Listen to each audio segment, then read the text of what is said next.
Good evening and welcome to the Town of Riverhead Planning Board. Today is Thursday, February 5th, 2023. First time I said that out loud. What did I say? It's January 5th? Well, first time I'm saying that then too. Okay, can we stand for the Pledge of Allegiance?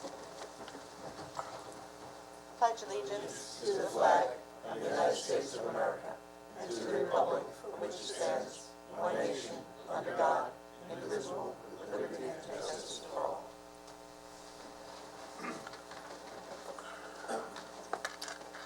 Okay, we do not have any public hearings this evening, so we will begin with our first discussion item, which is Riverhead Cider House patio and tasting room expansions with Matt Charters. For the record, Matt Charters plan for the town of Riverhead. I'd like to invite John King up here.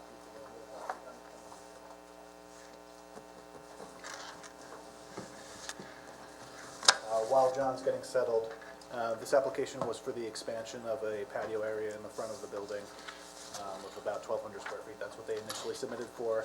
After site inspection, Mr. King did expand the tasting room of the cider house to about 5,000 square feet. It's formerly a wine storage area, so he has amended his application to reflect that. If you saw the plan that I sent out, it's labeled overflow assembly area just to the south of the existing patio. And to accommodate that, he's proposing 36 gravel parking places on the access that comes off of Osborne Avenue. Just a little history of the site. It's got about 108,000 square foot building. This is the former Blackman site. It's been a cider house for quite a few years. The other uses on the property, it's got the cider processing and storage, wine storage, package and bottling area, as long as the Farm Bureau refrigerated storage area and some wine storage and other agricultural storage on the property. So if you see on the plan, that's all labeled. In terms of secret, this is unlisted. I'm recommending uncoordinated review. In the neg deck, there's no environmental impact expected as a result of this application. Some approval history. The board did first approve this back in April of 2016, and then there was an amended approval in November of 2017. Other than that, the total required parking is 196 spaces, including 688 accessible spaces. We have referred this out to involved departments. We did get engineering comments. You have a revised report in front of you that reflects Drew's comments. You just need some changes and some details included, as well as drainage calculations for the patio area. Other than that, pretty straightforward. There's some pictures included in the report of the expanded area. Some changes that we need on the plan just to show the fence and stuff that's not all shown. And I do have a resolution prepared to classify this as unlisted, issue a negative declaration, and another resolution to schedule a public hearing. How many parking spaces exist now? I believe it's 160. I believe it's 196. It will be 196, so let's minus 36. 160? Yeah, 160. Okay, and how many more does he need to put in? 36. Right on So the we'll have 196 then? Correct. Yep.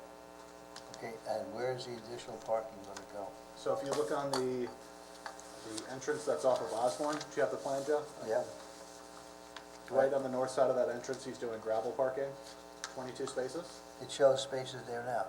Those are proposed new spaces. Okay, it just shows them as existing. Yeah, so if you see that there's a bubble out on the plan that says new parking spaces with gravel place typical, it's just the label's not. There's an Oh, arrow on that right side? Yeah, so they're on both sides. There's two arrows, the arrows branch off. Okay, there's nothing there now, in other words. Nothing there now. So 22 along that northern side. Right. There'll be 5 by where the dumpster is. I imagine the dumpster's gonna have to be relocated, and then 9 on the south side.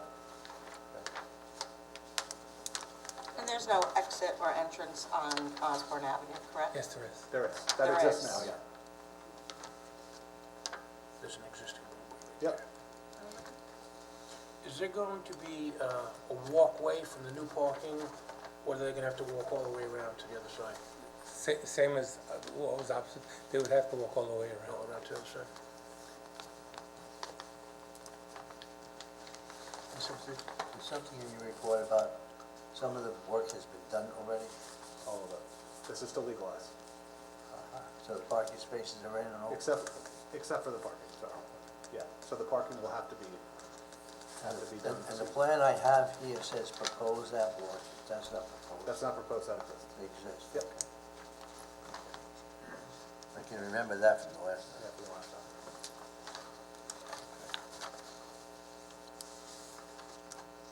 I have a question, sorry. I thought my architect had said we needed like 22 parking spaces.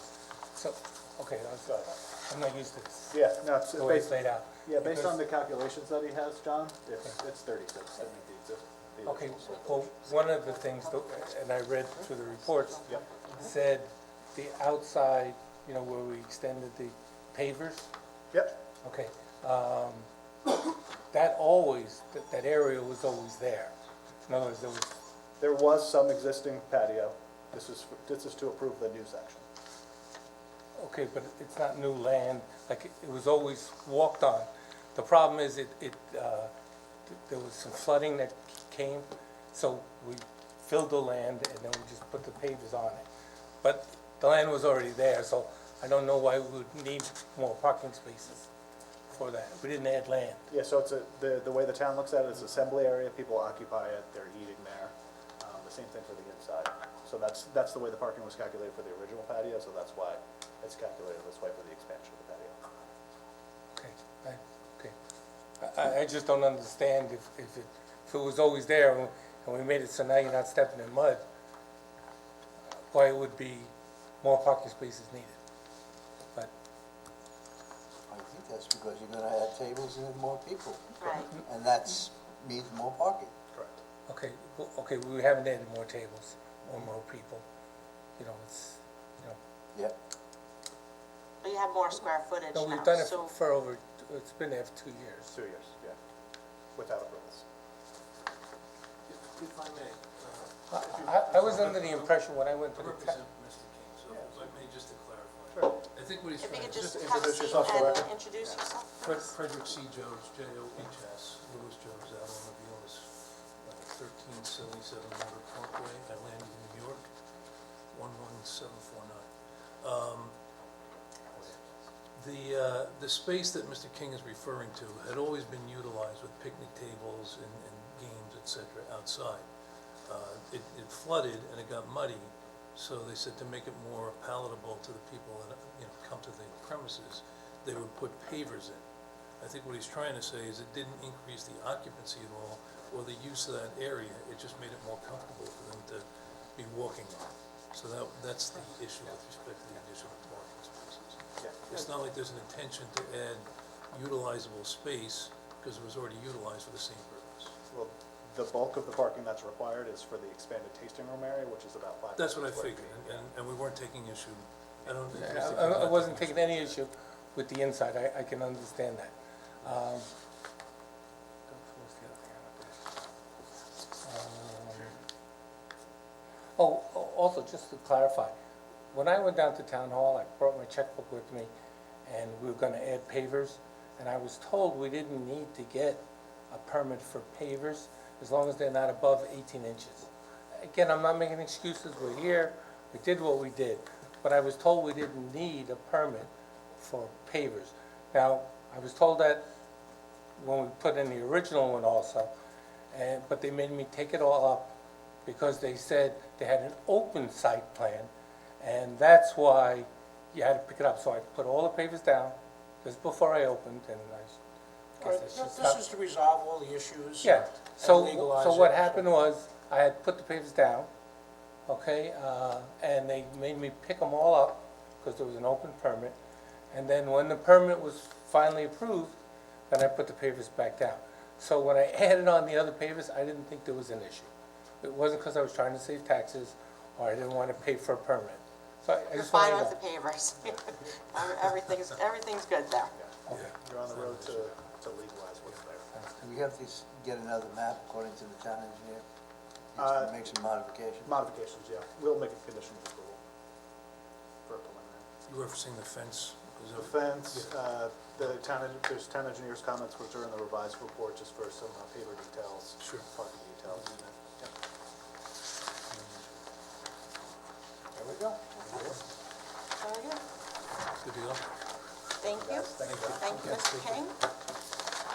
Thank you all very much. Happy New Year, everybody. Happy New Year. All right. Let's move on to Jets 139 LLC, 3-lot minor subdivision with Heather Trojanowski. Right?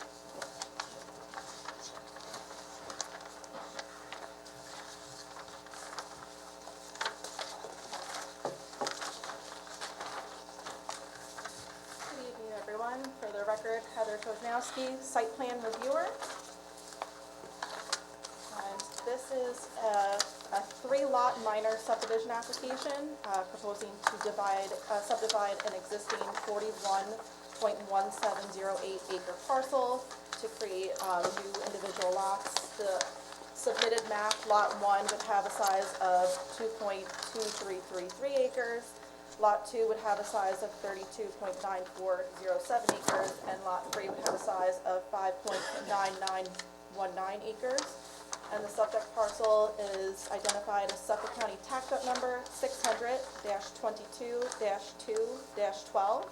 It's a T-shaped parcel. It's located on the south side of Sound Avenue, with the lot having approximately 481 feet of frontage on Manor Lane, and then approximately 460 feet of frontage on Sound Avenue.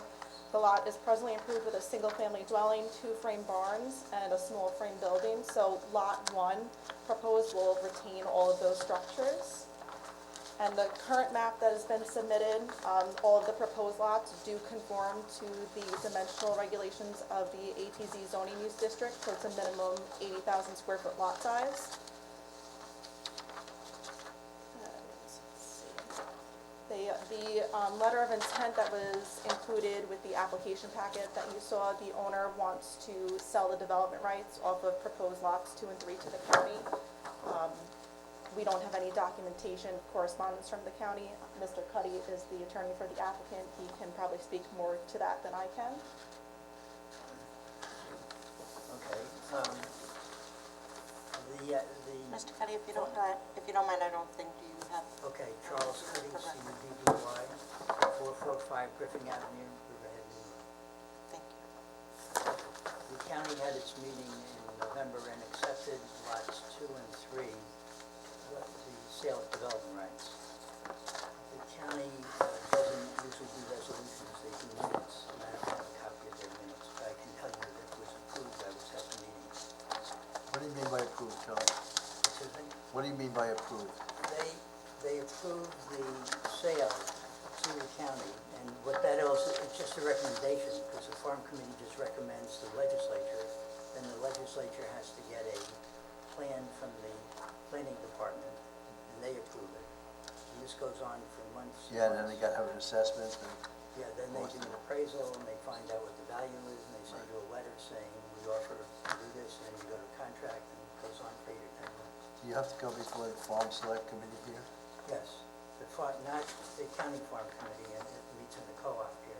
And they actually look at the plans, they have points for where it's located and so on. This was next to the development rights land, so they wanted to get this land. So I expect that they'll make an offer for it, because they said yes, the whole committee unanimously approved it. We just don't know how much the money will be, and that becomes important. But I also came to say one other thing. My clients own the parcel, if you look on your map. Mr. Cuddy, can you just speak up a Oh, little bit? sorry, okay. The parcel that's down close to Sound Avenue, it says now formally Jets 139 LLC, is a 5.5 acre parcel. They would like to, as of yesterday, add that to this map, so we're going to revise the map to add an additional 5.5 acres. Those 5.5 acres will not be sold. They'll stay with the development rights intact, so that'll be 2 parcels that eventually will have either houses on them or now have houses, are parcel 1 and this new parcel. Okay. But the rest is to be you said that Jets 139 LLC, that's gonna go to the county as well? No, not, that is not. That's going to be a 5-acre parcel that will be divided into either 1 or 2 lots. And those lots will have development rights intact. But I thought you said you wanted, somebody was gonna add land for the submission to the county. No? No, they're not going to add any Oh, more. okay. The land that they're going to add will just be development rights intact land. It won't be sold. Charlie, the title report is on, The- title report has been forwarded to the planning board attorney. Yeah, so I did forward the title report to Eileen. The Schedule A description is lacking. There are no meets and bounds, so we were going to ask that the deeds that were listed on there be provided. I'm not sure how they came up with the meets and bounds for the map, but the Schedule A description, just talks about the boundaries of the It just neighboring says, like, on parcels. the west by land now or formerly now, sometimes that's how they did it back in the day, but I would like to see the deeds to see. Okay, yeah, this is old property. Right. It's been in Chickenowitz family for probably 100 years. So you're not expecting to see much more in those deeds than? Well, we can make up a new description, We but the can. deeds, I think, are going to show just what we did. That's where we got it from, the old deeds. I think we need something to show Descriptions. what we're talking about here. Yeah, we can make a better Okay. description, Right. because we're going to have to make a description for the county. Right, we're gonna have to do it anyway, Yeah, right? that's right. And So, you have no. obviously a plan there. Yeah, we can do it, Okay, just that that's the way it was. It's been Okay. around that way for probably right. 100 years. So do you have some of those deeds? There's only 2 or 3 deeds. Yeah, Okay, so if you send me those for now, and then when we Okay. work on the description. yeah. So in addition to them having to amend the map to include that 4th lot, just a couple of things, that the future easement, that's shown on the now formerly owned by Jets 139 LLC, it's currently shown as an out parcel on the map that you have. We would need a legal description of that. And then also that it says a new easement on the, western portion of lot number 1. Is that, I'm not sure if that's gonna be used for access, but there's also no legal description there. Just a couple of things that we would need. That was access because the county requires access, as I said, to the development right parcels. So that was access from Sound Avenue, and then we gave them access from that. When is that being done, do you know? When these descriptions will, No, the the county... transfer to the county. Do you have an agreement in principle with them? No. What I explained is what you first do is you go to the farm committee, and the farm committee approves it, but that's just the first step. And so... Did they approve it? They approved it. And I expect that we would get a letter probably in about 2 or 3 months, and then it'll be 2 or 3 months after that, we get a contract. And then And they then see 2 if or they 3 have months money. after that, you close. Maybe- That's right. God forbid it were to fall through if they weren't, if the assessment came back and they weren't to get what they wanted for it, that larger lot, Lot 2, has the potential to be a pretty sizable major subdivision. And they're showing that 33-foot wide access off of Manor, but it might be better for the applicants to show a 50-foot wide. That way, if down the road, the development rights aren't sold and they come in for a major subdivision, they already have that 55-foot wide. We agree. Yeah, Yes. that's smart planning for sure, but let's hope it does get sold to them. Yeah, absolutely. Their plan is to sell it. Yeah. Does the county have money? Yes, Yeah, they have. they do. They have a lot of money, yeah. It's nice that somebody does it. My taxes are going up. Yeah, so, other than that, I did refer it to a couple of different agencies, New York State, Historic Preservation Office, they had no issue with the subdivision. Obviously, if any of the lots were to be developed in any way, whether it's for residential or for farm structures, we would have to refer it to them. Manor Road is a county road, DPW didn't have any issue with the subdivision. I would think that if they were to ever improve that, access to Lot 2 off of Manor Lane, they would need something from DPW for work within the county right-of-way there. Did you just say that Manor Road is a county road? Yep, County Road Really? 22.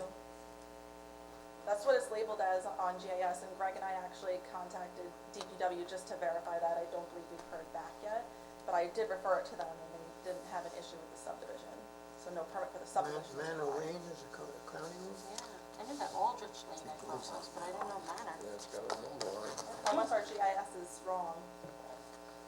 So once we get the revised maps, I will edit the secret resolution and put it on for the next meeting. I pulled it today just because obviously the square footages of the lots I had on there wouldn't match what the revised map would have. So next step would be to get the revised map, classify secret, and then schedule a public hearing for this. Very good. All right. Thank you, Mr. Cuddy. Thank you, Heather.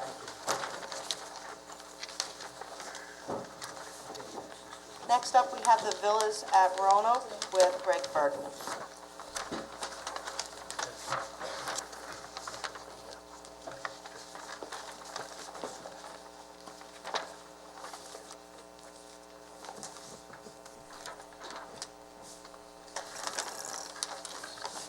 Thank you, board members. So we are here I'm here to give you an update on the Villas at Roanoke major subdivision, which is a 14-lot proposed residential subdivision up on the south side of Sound Shore Road. This application's been under review by the planning board now since, believe it or not, January of 2019. You passed a number of resolutions relating to this application. In 2019, you approved a 6-lot as-of-right yield map. In November of 2019, the board approved a 13-lot increased density transfer of development rights yield map. In January of 2020, we approved a 14-lot Long Island Workforce Housing Act compliant sketch plan. They basically got one additional lot that will be reserved as an affordable housing unit under the Workforce Housing Act. We've had a public hearing on the application, and the board approved a resolution. The resolution was actually approved in November of 2022, but it is resolution number 2020-077. The reason for that long delay is that the board was ready to approve that preliminary plat resolution back in November of 2020. However, the applicant wanted to do some of the legwork. They wanted to understand the costs to bring water to the subject property, so they went through a map and plan process with the water district. They finally did that, so that's the reason for that 2-year delay between the approval resolution. Greg, wasn't there some talk back then, I don't remember that well, but about the county acquiring that parcel? Did that? So, yes, that was, when we started to initially review the application, that was one of the avenues that the applicant was pursuing to have it, they were gonna go through the process, get it assessed, go through the county, and, negotiate with the county to try to purchase it, because it does, doesn't directly abut the North Fork Preserve, believe it or not. There's actually a small flag lot that separates them, but it is, for the most part, contiguous. I think negotiations between the county and the property owner, I don't think they were able to come to a number. I don't know the current status of that right now. But again, from the beginning of this and throughout the pendency of the review, we've treated this application. Yeah, the board has to review it as if it has the potential to be built, so we've treated it as such. If the board wants a little more information on that, Mr. Cuddy can explain a little further. So since the board adopted that preliminary plat approval resolution, the applicant did perform a Phase 1 archaeological survey and a Phase 2 archaeological investigation of the subject property. That was submitted to the New York State Office of Parks, Recreation, and Historic Preservation. We did get a letter from the SHPO, a letter dated December 12th, 2022, and SHPO found that no archaeological and/or historic resources would be impacted by the proposed development. So that ticked one of those boxes off of the preliminary plat resolution. The town board did approve the lateral water main extension.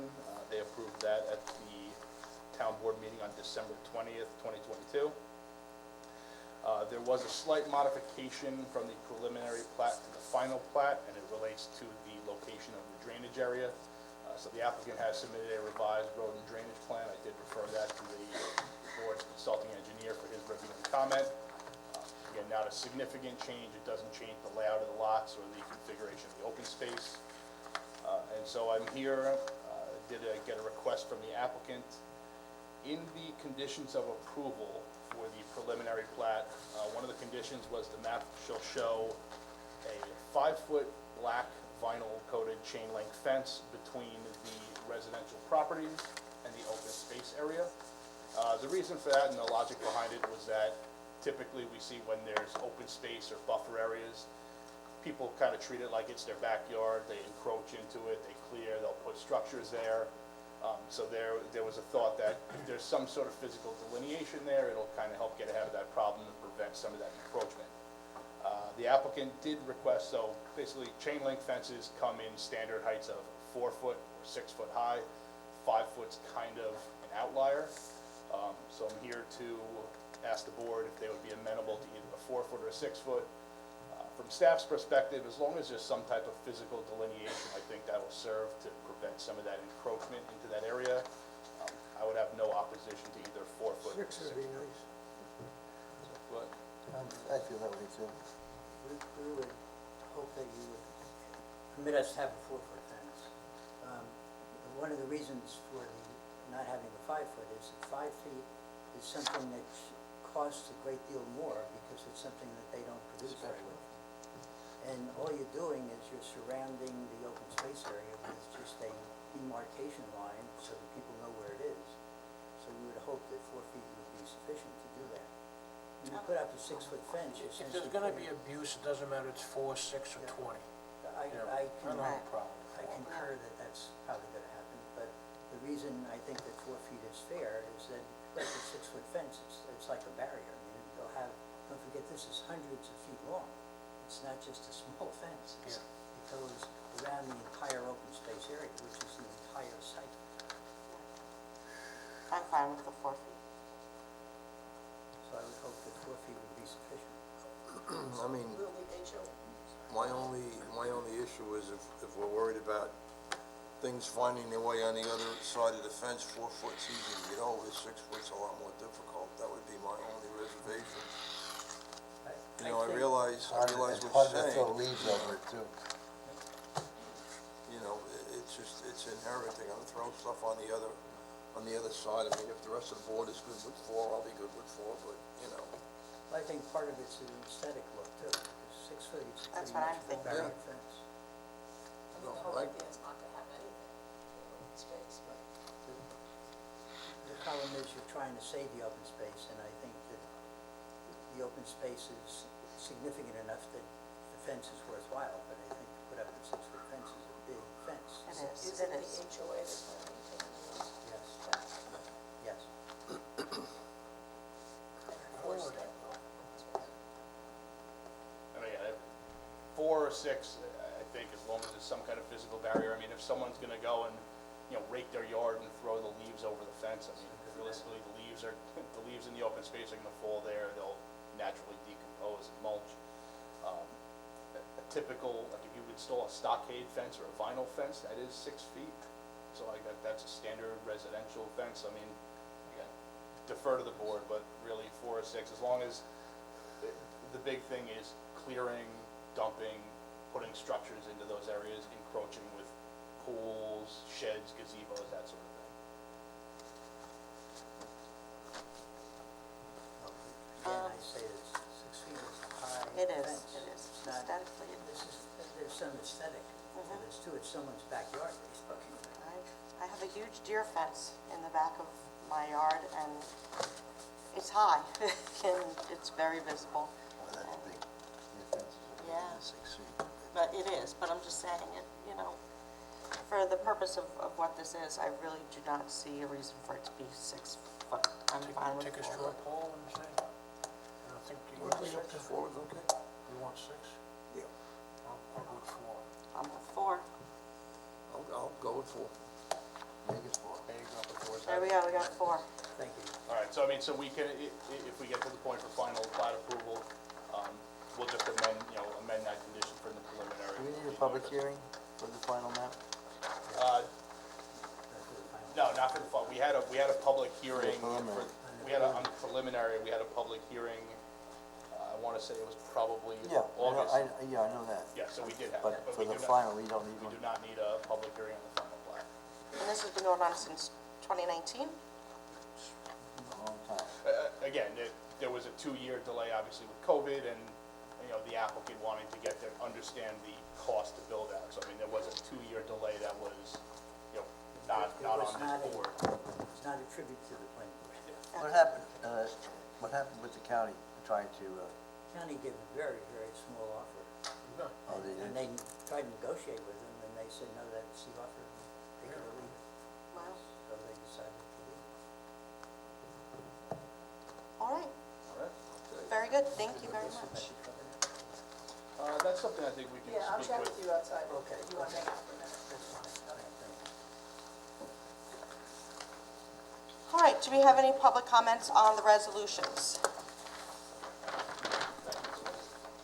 Okay, Resolution number 1, 2003, which proceeded to SEQA and issues a night deck on the Riverhead Clearinghouse. Second the motion? vote please. Bear? Yes? O'Day? Yes. Nenaro? Dennisesky? Aye. Woski, yes. I'll move resolution number 2, 2023, for the Riverhead Cider House patio and tasting room for a public hearing. So moved. Second? Second. Vote please. Bear? Yes. O'Day? Yes. Nenaro? Aye. Dennisesky? Aye. Woski, When is yes. that public hearing? That would be I believe that would be the first meeting in February. February? All right. Do we have any public comments on all matters?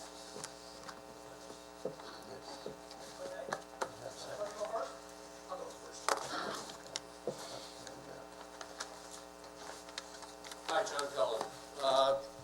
Villas of Roanoke. I know I've spoken here before. They're going to be putting up 14 houses around the corner from my home. Yes, Al Krupski I spoke with 2 weeks ago about asking as far as another offer would come from the county. And as Al told me, the hook was in the mouth, and they yanked it out during that time because during the pandemic, the prices all went up. And they saw the green pasture a little further than what the county had offered.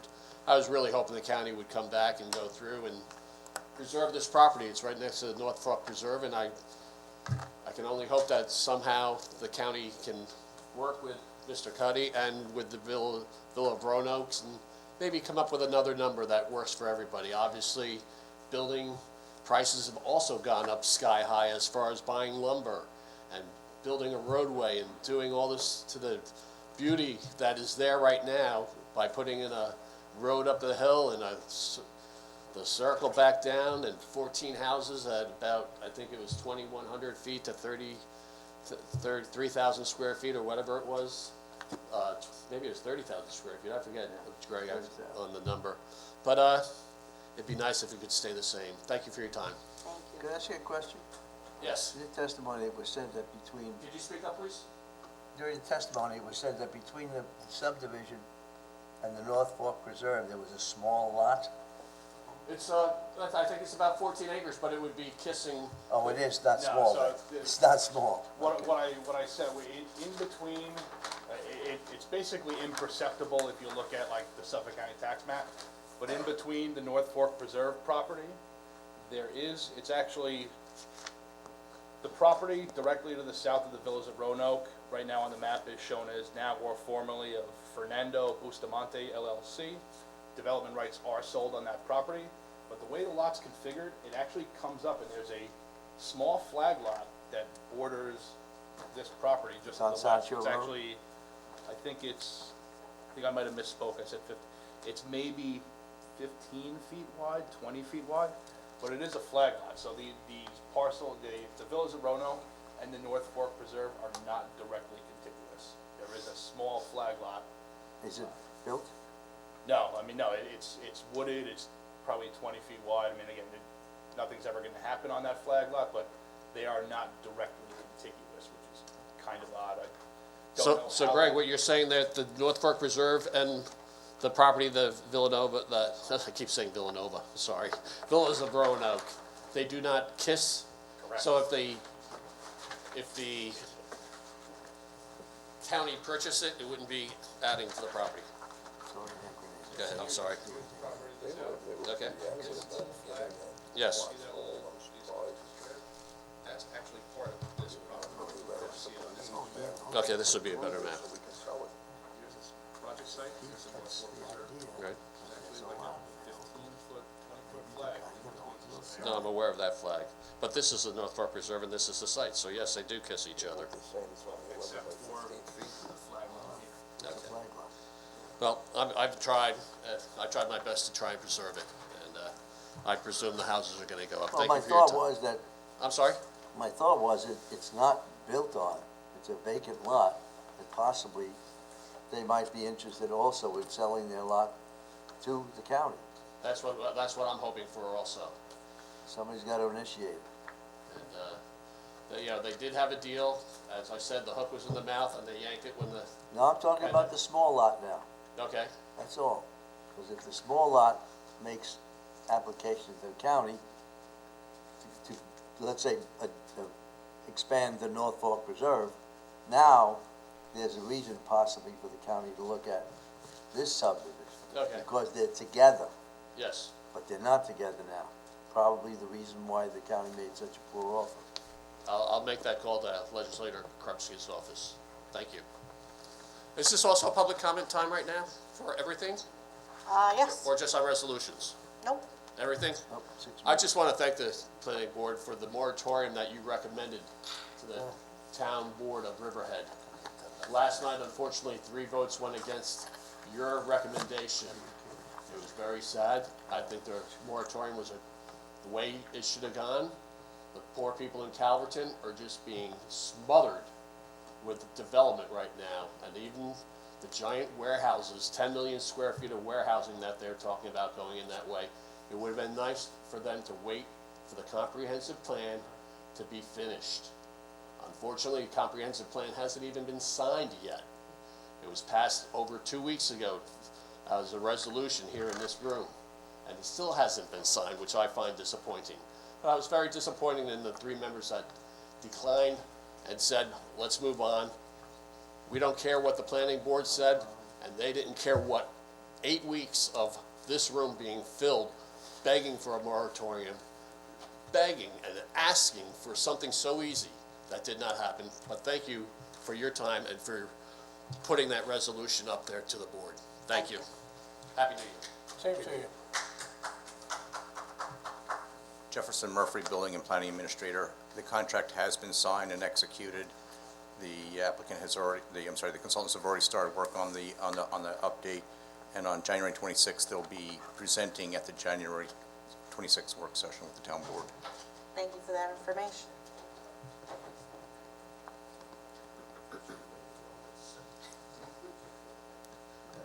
Hello, good evening, Talkie Turchin with Greater Calverton Civic Association President. I also am here to thank you, and I'm also here to listen because I'd like to learn more about this planning process and different pieces like that are on the agenda tonight. But I do want to also thank you, the opinion that you so thoughtfully put together for 3 pages worth of details. We were hoping that the 5-0 vote that you offered with that piece and of communication to the town board, that they would act in concert with you. Instead, what I learned yesterday, I think it's Thursday, right? Yeah, Wednesday afternoon at the town board session, was that the supervisor admonished this board, and one member in particular, saying that they were not forthcoming with information and were not abiding by the Suffolk County Planning Commission. I don't see how these 2 different bodies can coexist and be working in concert for the town and for the people of Riverhead. I don't know what that piece of paper was that the supervisor was referring to, but it would be helpful if you all know what she's talking about as well, because it's your reputation that's on the line also, and we as residents feel for that. And especially when you're trying to do something good for us. So thank you very much again.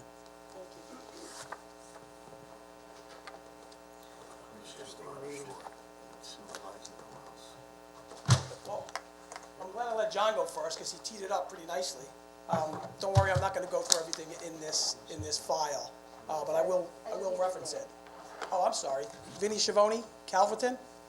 I just want to make a couple of comments. First of all, I'm going to echo what John said. I want to really extend my appreciation and gratitude to each and every one of you. I've been watching these planning board meetings, and I actually spoke over Zoom a number of months ago with respect to North Point.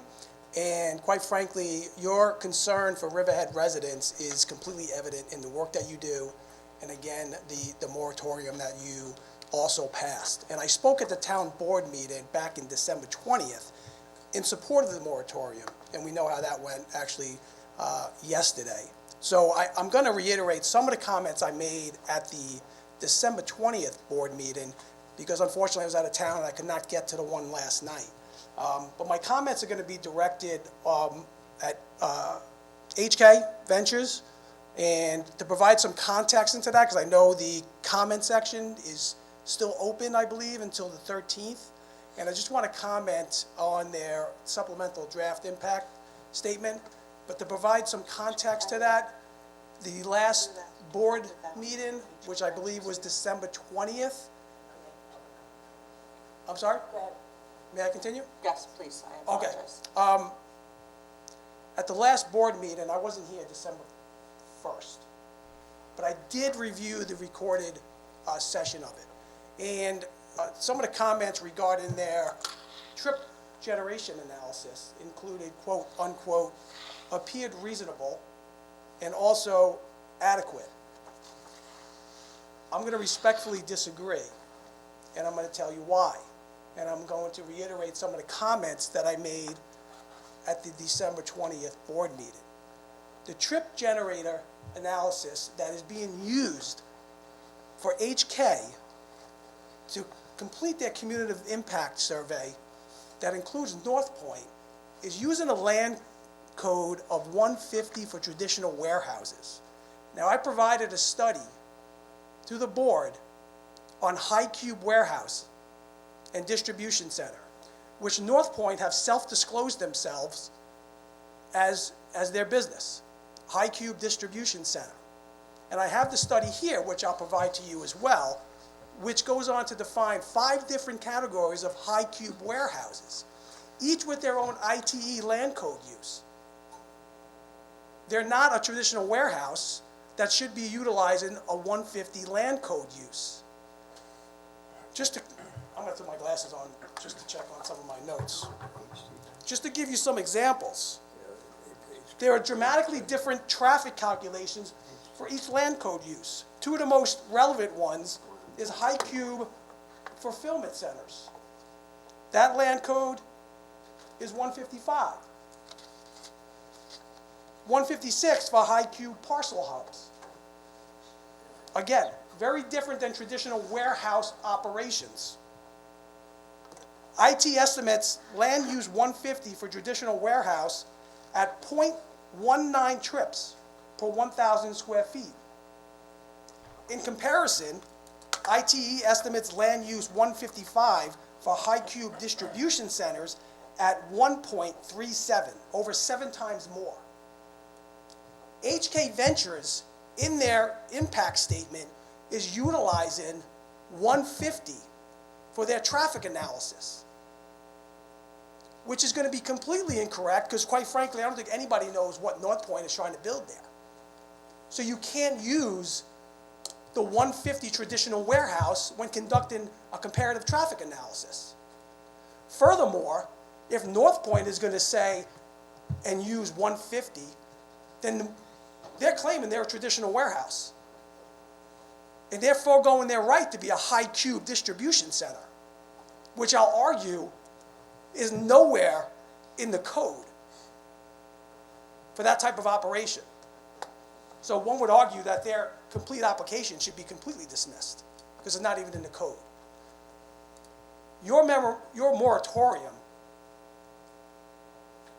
was, to me, the only responsible way forward because there are so many questions, so much ambiguity in the code language, and quite frankly, so much confusion about land use codes, which a big concern is mine. We have all these different traffic consultants, all these different planners, with no disrespect. Nobody has raised the issue, which is mind-boggling to me. I'm not a traffic expert, but I conducted research and it took me about 30 minutes to find this information on the Institute of Transportation Engineers website. It's all there. The 10th edition and the 11th edition all include land use codes for High Cube warehouse distribution centers. Those are the ones that have to be used so you can have an understanding of what the traffic impact would be for all these different structures, quite frankly. So I ask you, challenge these impact statements with respect to their traffic analysis. Are they using the correct code? Because right now, it doesn't look like they are. Thank you very much. Thank you. All right, do we have anyone else that would like to come up? Seeing that there is no one, can the motion for the minutes? Yeah, sure. I'll move the minutes. Move the minutes of November 17th. So moved. Second motion? All in favor? Aye. Aye. Opposed? December, oh, sorry. Next one. I'll move the minutes of December 1st. Second. All in favor? Aye. Other business? Correspondences? Okay, we are now going to go into executive session for the reason of obtaining advice from our legal counsel. So if everyone could leave the room. I'll move sorry. executive session. Second. All in favor? Aye. One more thing, can I submit this to the planning board? This is the traffic study, this is actually a study on high-speed warehousing.